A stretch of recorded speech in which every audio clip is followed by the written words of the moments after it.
Hello everyone, welcome back. Today I'm talking about trust in the comic book market after the crash. Specifically, I'm talking about new people that came into the comic book community in that 2021-2020 era and the purchases they've made and how they look today as opposed to how they looked in 2020 and 2021. So this video has kind of been inspired a lot by some of the recent MCU news and a lot of the prices specifically of Bronze Age books that have taken quite a dive.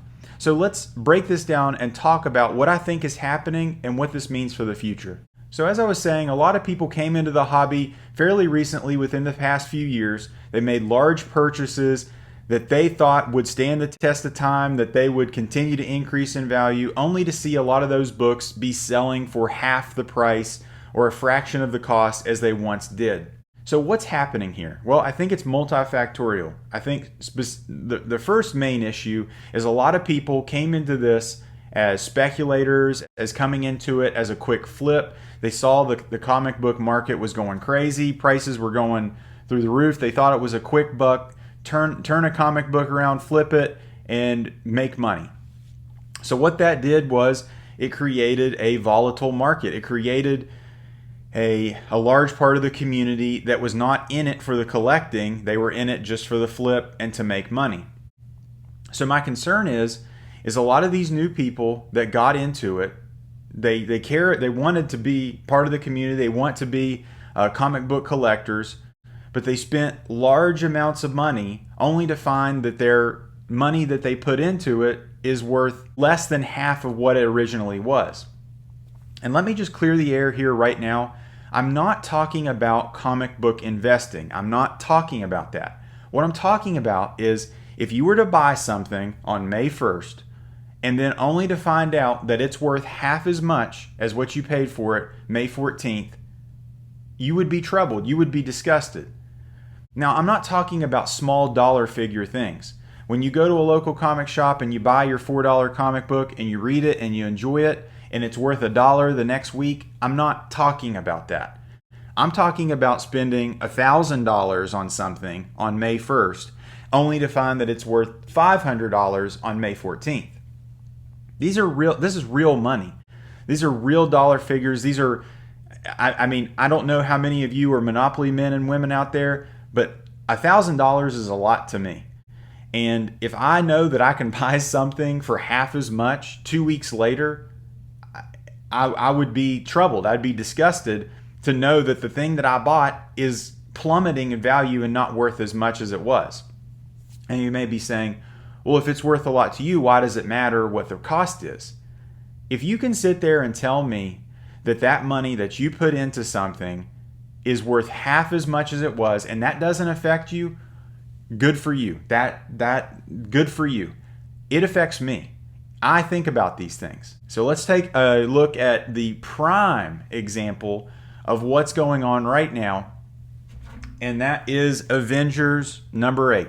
The first appearance of Kang the Conqueror. So as you guys know, Kang the Conqueror has been played by Jonathan Majors in the Loki series and now the new Ant-Man movie. Well, the Ant-Man movie wasn't very well received by critics and by fans, and now Jonathan Majors has had all this off-screen issues.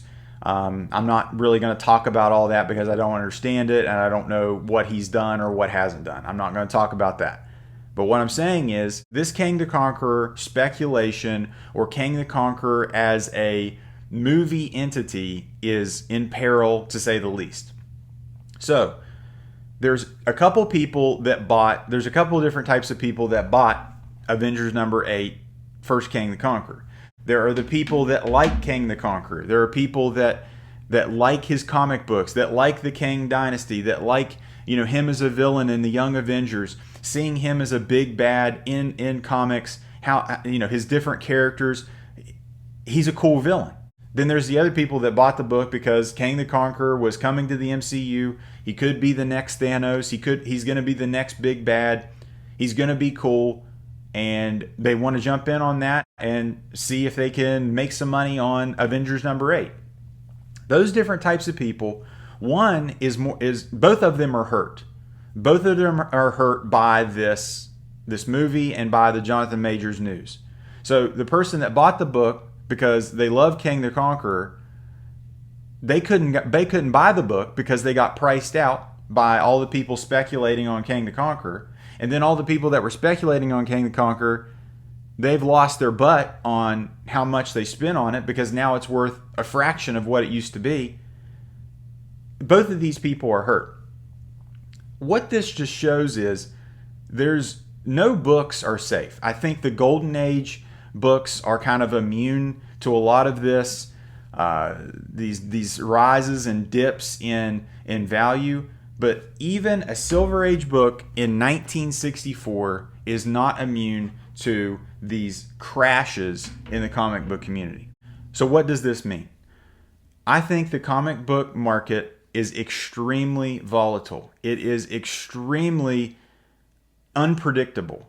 To invest in the comic book market with significant amount of money in hopes to see great gains in your comic book investments, I think is foolish. If you're in this for anything other than the love of the content, the love of the community, the love of the characters, the love of the stories, then you're in this for the wrong reasons, because this is not going to last. The prices of these books, it is completely unpredictable. Now, that being said, major characters that stand the test of time, regardless of whether their movie is good, regardless of whether they have off-screen issues, those characters stand the test of time, that people care about those characters regardless of what their big screen persona is, regardless of whether their movie is good.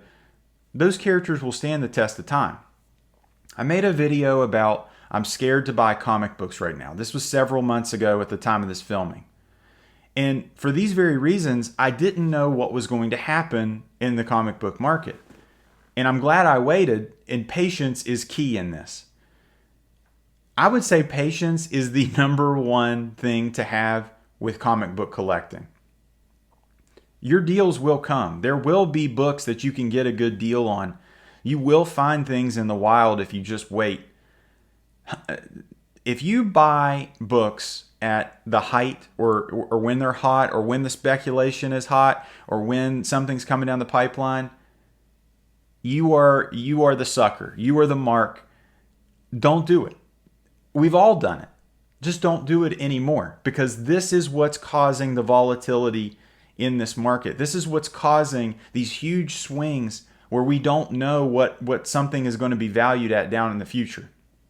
Now, a book that I'm going to talk about, my Fantastic Four 52, I just recently picked this up. I spent $700 on this book. This book could continue to go down in value. That is very likely to happen.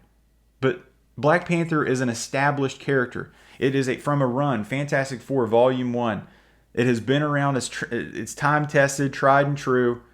If they make another Black Panther movie and it flops, even with the passing of Chadwick Boseman, all of these things going against this book, it still holds a significant value. Has it decreased in value? Yes. Could it continue to decrease? Yes. But how far would it decrease? So when I'm buying this book at $700, I have the expectation that this book could go down in value 10 to 15% more. So what's that? $70 to $100. It could go down more. I'm okay with that. I want this book. I like this book. I want it for my run. It doesn't affect me. It doesn't matter that kind of money. What really matters is if this book decreased 50% in value. If you could buy this book in a 5.0 CGC graded for $350, I would be pissed. I would be livid, because there's certain expectations that you put into with this kind of money. It needs to hold some value.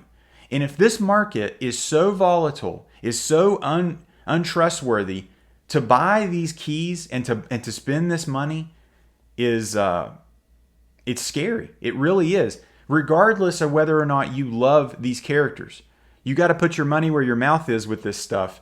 And spending that kind of money only to see it worth half as much, it's terrifying. It seems like the market is stabilizing. I think it's still going down a little bit. But to buy some of these big keys now is probably a pretty good idea. There's several books that are on my wish list. The top one being X-Men 4, First Scarlet Witch, First Quicksilver. I really want that book, and I think it may be the time to buy-ish, but you just don't know. You have to be willing to spend a little bit extra, be willing to have lost a little bit, and that's a hard pill to swallow. The people that came into this as new people in 2020 and 2021, they may be gone now, and that's not good for the community. I mean, the people that were flippers, the people that were speculators, they came and went. That's fine. But for the people that are the true fans that wanted to get into it, that care about the characters, that want to be a part of this community, I don't know. I mean, those people may be gone and may never be coming back. But for the real collectors that are going to stand the test of time, that really love this stuff and that want to keep the books, I think we're in good shape. Guys, what do you guys think? If at any point in time you like this video, give the thumbs up. And if you like this video, subscribe for more. Take care.